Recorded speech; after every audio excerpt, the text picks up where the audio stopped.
नमस्कार. आज आपण मिक्स पिठांचं थालीपीठ बनवतोय, ज्यामध्ये आपण कांदा, कोथिंबीर खूप सारं घालून हे थालीपीठ बनवलेलं आहे. थालीपीठ अत्यंत पौष्टिक असं उन्हाळ्यामध्ये आवर्जून खावं, आपल्या शरीराला थंडावा देणारं हे थालीपीठ बनवायला अतिशय सोपं आहे आणि चवीला अप्रतिम असं लागतं. तर चला रेसिपीला सुरुवात करूया. तर इथं मी 4 ते 5 लसणाच्या पाकळ्या घेतल्यात, 5-6 हिरव्या मिरच्या घेतल्यात, चमचाभर जिरं घेतलं. हिरवी मिरची तुमच्या आवडीनुसार तुम्ही कमी जास्त करू शकता. त्यानंतर याचं वाटण तयार करून घेतलेलं आहे. या वाटणामुळे आपले थालीपीठ अत्यंत खमंग चविष्ट असे बनवून तयार होतात. तर इथं मी मोठ्या भांड्यामध्ये ज्वारीचं पीठ घेत आहे.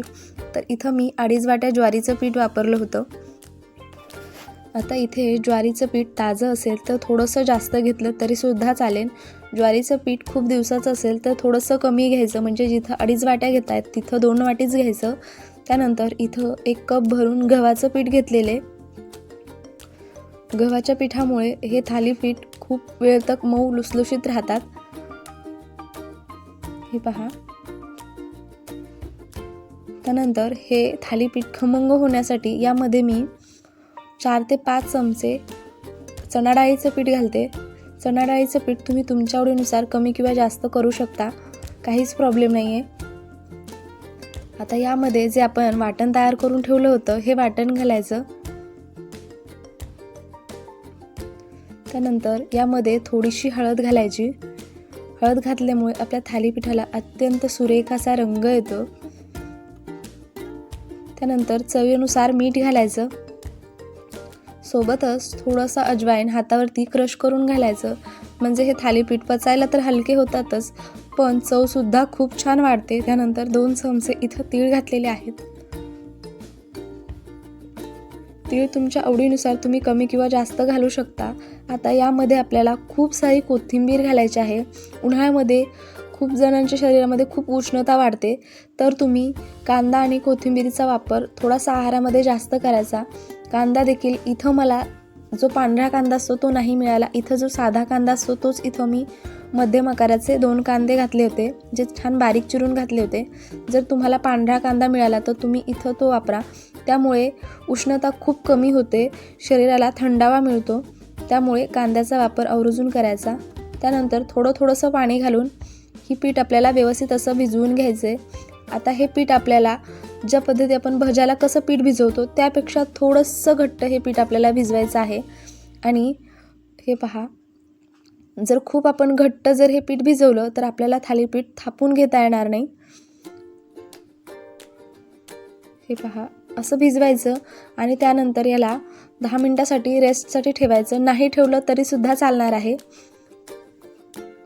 आता इथं मी जो कॉटनचा कपडा घेतलेला आहे तो छान भिजवून घेतलेला आहे, ज्यामुळे आपण थालीपीठ ज्यावेळेस तव्यावरती सोडतो त्यावेळेस ते पटकन निघलं जातं.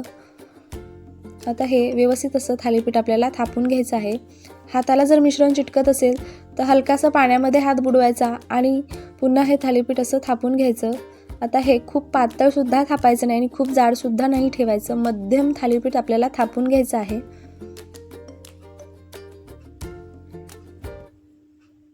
हे जर तुम्ही सकाळच्या नाश्त्याला जर बनवले ना तर दिवसभर अगदी पोटभरीचं हे होऊन जातं. त्यामुळे तुम्ही दुपारच्या जेवणासाठी सुद्धा बनवू शकता. गरमागरम थालीपीठ त्यासोबत थंडगार दही जर असेल तर याचं कॉम्बिनेशन खूप भारी येतं. तुम्ही दिवसभरात कोणत्याही टायमाला हे थालीपीठ बनवून खाऊ शकता. बनवायला अतिशय सोपं आहे आणि चवीला अप्रतिम असं लागतं. त्यामुळे तुम्ही सकाळच्या नाश्त्यामध्ये, दुपारच्या जेवणामध्ये किंवा संध्याकाळी काही हलकं फुलकं आणि पोटभरीचं जर खायचं असेल तर तरी तुम्ही हे थालीपीठ बनवू शकता. बनवायला याला फार वेळ लागत नाही, चवीला खूप छान लागतं आणि शिवाय पौष्टिक आहे. तर आता हे थालीपीठ मस्त असं मी थापून घेतलेलं आहे. आता याला आपल्याला होल करायचे आहेत. हे पहा, असे होल केले तर आपल्याला यामध्ये तेल सोडता येतं आणि तेल सोडलं की थालीपीठ अत्यंत असं खमंग भाजलं जातं. आता इथे तवा गरम करण्यासाठी ठेवलेला आहे. आता हा तवा खूप कडकडीत गरम करायचा नाही. गॅसची फ्लेम मी मध्यम ठेवलेली आहे. आता याला तेल लावून घ्यायचं आणि यावरती आपल्याला हे थालीपीठ घालायचं आहे.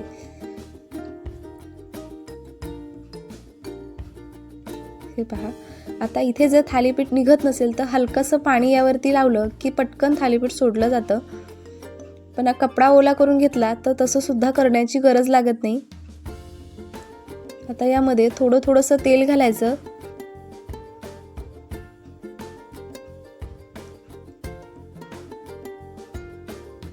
आता आपल्याला यावरती झाकण ठेवायचंय.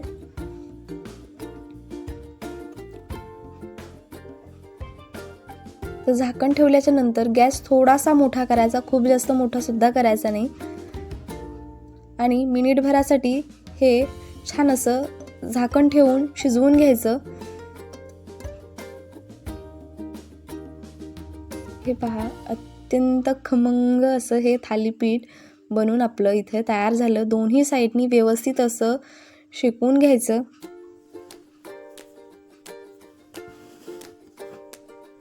हे पहा किती सुरेख याला रंग आलेला आहे. चवीला खूप जास्त छान हे थालीपीठ बनवून तयार झालेले. तुम्हाला आजची ही रेसिपी कशी वाटली ना, मला कमेंट करून नक्की सांगा. आणि तुम्ही आपल्या चॅनेलवर आज नवीन आला असाल तर चॅनेलला सबस्क्राईब करा. व्हिडिओ आवडला असला तर व्हिडिओला लाईक करा. हा व्हिडिओ तुम्ही तुमच्या मित्रपरिवारामध्ये शेअर करू शकता. याच पद्धतीने मी सगळे थालीपीठ बनवून घेतले होते. तुमचे काही सजेशन असले तर तुम्ही ते मला कमेंट बॉक्समध्ये कमेंट करून पाठवू शकता. किंवा तुमच्या एखादा काही खास रेसिपी असतील तर त्यासुद्धा तुम्ही मला पाठवा, मी नक्की ट्राय करेल. हे पहा, अशाच पद्धतीने मी सगळे थालीपीठ बनवून घेतले होते.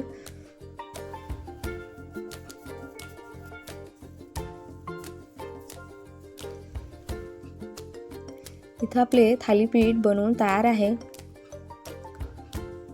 तुम्ही एकदा तरी ही रेसिपी नक्की ट्राय करा. चवीला खूप जास्त छान, मुलांच्या टिफिनसाठी देऊ शकता. कोणत्याही टायमिंगला तुम्ही हे थालीपीठ बनवून खाऊ शकता. त्यामुळे एकदा नक्की ट्राय करा. हा व्हिडिओ जर तुम्हाला आवडला असला तर व्हिडिओला सुद्धा लाईक करा. आणि पुन्हा अशाच एखाद्या छानशा व्हिडिओमध्ये भेटू. तोपर्यंत तुम्ही ही थालीपीठची रेसिपी नक्की ट्राय करा. आणि कशी वाटली ना, मला कमेंट करून नक्की सांगा. चला बाय.